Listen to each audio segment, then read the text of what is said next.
ప్రజాపాలనలో పథకాల అమలుకు సంబంధించి దరఖాస్తుల స్వీకరణ కార్యక్రమం కరీంనగర్లో జోరుగా కొనసాగుతోంది. మొదటి రోజు దరఖాస్తుదారులు కొన్ని అనుమానాలు వ్యక్తం చేస్తున్నారు. కొన్ని పథకాలు ఎవరికి వర్తింపజేస్తారు అన్న దానిపై క్లారిటీ కావాలని మేయర్ సునీల్ రావు అంటున్నారు. దీనిపై కరీంనగర్ నుంచి మరింత సమాచారం మా ప్రతినిధి శ్రీనివాస్ అందిస్తారు. శ్రీనివాస్, ప్రజాపాలన సందర్భంగా అధికారులు ప్రజల నుంచి దరఖాస్తులు స్వీకరిస్తున్నారు. కాంగ్రెస్ ప్రభుత్వం తీసుకొచ్చిన పథకాల అమలుకు సంబంధించి దరఖాస్తు చేసుకోవాలని ఇప్పటికే ప్రభుత్వం వివిధ మాధ్యమాల ద్వారా, ప్రసార మాధ్యమాల ద్వారా, పత్రికల ద్వారా, అలాగే మంత్రులు ప్రెస్ మీట్ల ద్వారా ఇప్పటికే చెప్పారు. 28 నుంచి జనవరి 6 వరకు ఈ ప్రజాపాలనలో వివిధ పథకాలకు సంబంధించిన దరఖాస్తులు చేసుకోవాల్సి ఉంటుంది. ప్రస్తుతం కరీంనగర్లోని ఒక ప్రజాపాలన దరఖాస్తు కేంద్రం దగ్గర మనం ఉన్నాము.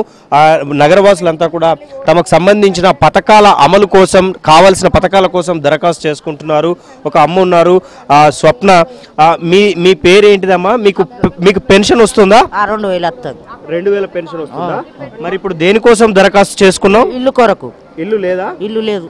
అంతకుముందు ఇల్లు కోసం అప్లై చేసుకున్నావా? చేసుకున్నా. ఇయ్యలేదా? ఇయ్యలే. ఇప్పుడు వస్తుందన్న నమ్మకం ఉందామా? నా అత్తదని నమ్మకం ఉందా? ఒక ఇల్లు కోసమే దరఖాస్తు చేసుకున్నా. గ్యాసు, ఇల్లు గ్యాసు.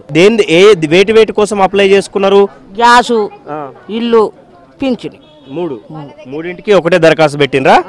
ఏమేమి పెట్టిన? ఆధార్ కార్డు దానికి పెట్టినరా? ఆధార్ కార్డు, కోపన జిరాక్సు, కరెంటు బిల్లు, ఇది గ్యాస్ గురించి. అయితే మొదటి రోజు కావడంతో కొంత రష్ తక్కువగానే ఉంది. కొన్ని అనుమానాలు ఉంటాయి కాబట్టి మొదటి రోజు ఈ డౌట్స్ని క్లారిఫై చేసుకొని కొంత ఫామ్స్ని ఇంటికి తీసుకువెళ్తున్నారు.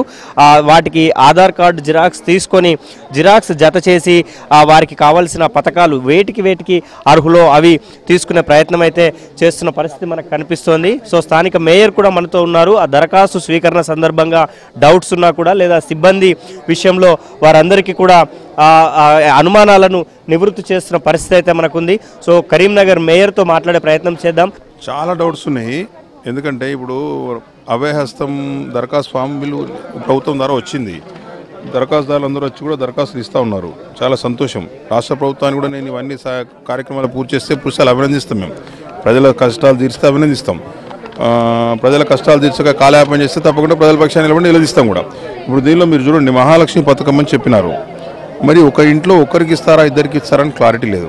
ఒక ఇంట్లో 4 మహిళలు ఉంటే 4 ఇస్తూ ఉన్నారు మహాలక్ష్మి పథకం కింద. అది ఒకటి చాలా కన్ఫ్యూజన్ ఉంది. రైతు భరోసా అని మళ్ళీ కొత్త కాలం పెట్టినారు.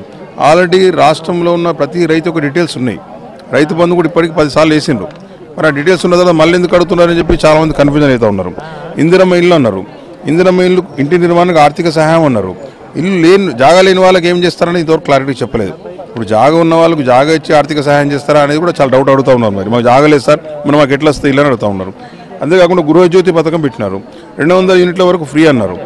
నగరాల్లో చాలా వరకు కిరాయి ఇండ్లలో ఉంటారు. కిరాయి ఇండ్లలో ఉన్న వాళ్ళు ఇంటి మీటర్ అనేది ఓనర్ పేరు మీద ఉంటుంది. మరి 200 యూనిట్ల లోపల వాడినానికి ఈయనకి ఏ విధంగా లబ్ధి వస్తుంది?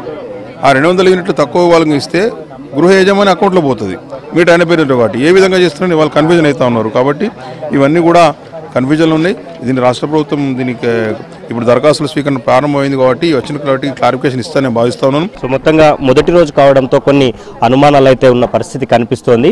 సో పూర్తిగా దరఖాస్తుల స్వీకరణ సందర్భంగా పెద్ద ఎత్తున జనం అయితే వస్తున్నారు. దరఖాస్తు ఫారాలను కొంతమంది ఇంటికి తీసుకువెళ్ళి వాటిని ఫిల్ఫిల్ చేసి అనుమానాలు ఉంటే మళ్ళీ ఇక్కడికి వచ్చి అధికారులకు సమర్పిస్తున్నారు. అయితే కొన్ని అనుమానాల నుంచి, అంటే బీఆర్ఎస్ నేతల నుంచి కొన్ని అనుమానాలు కూడా వ్యక్తమవుతున్నాయి. వారి దగ్గరకు వచ్చి, అధికారుల దగ్గరకు వచ్చే ఈ దరఖాస్తులు ఇచ్చే వాళ్ళు కూడా, ప్రజలు కూడా కొన్ని డౌట్స్ని వ్యక్తం చేస్తున్న పరిస్థితి అయితే ఉంది. వారికి సిబ్బంది అయితే కొన్ని క్లారిఫికేషన్స్ ఇస్తున్నప్పటికీ ఇంకా కొన్నింటికి ఆ క్లారిఫికేషన్ అయితే రావాల్సిన అవసరం ఉందని చెప్తున్నారు. దరఖాస్తు తీసుకున్న ప్రతి దరఖాస్తుదారు నుంచి వారికి రిసిప్ట్ కూడా ఇస్తున్న పరిస్థితి అయితే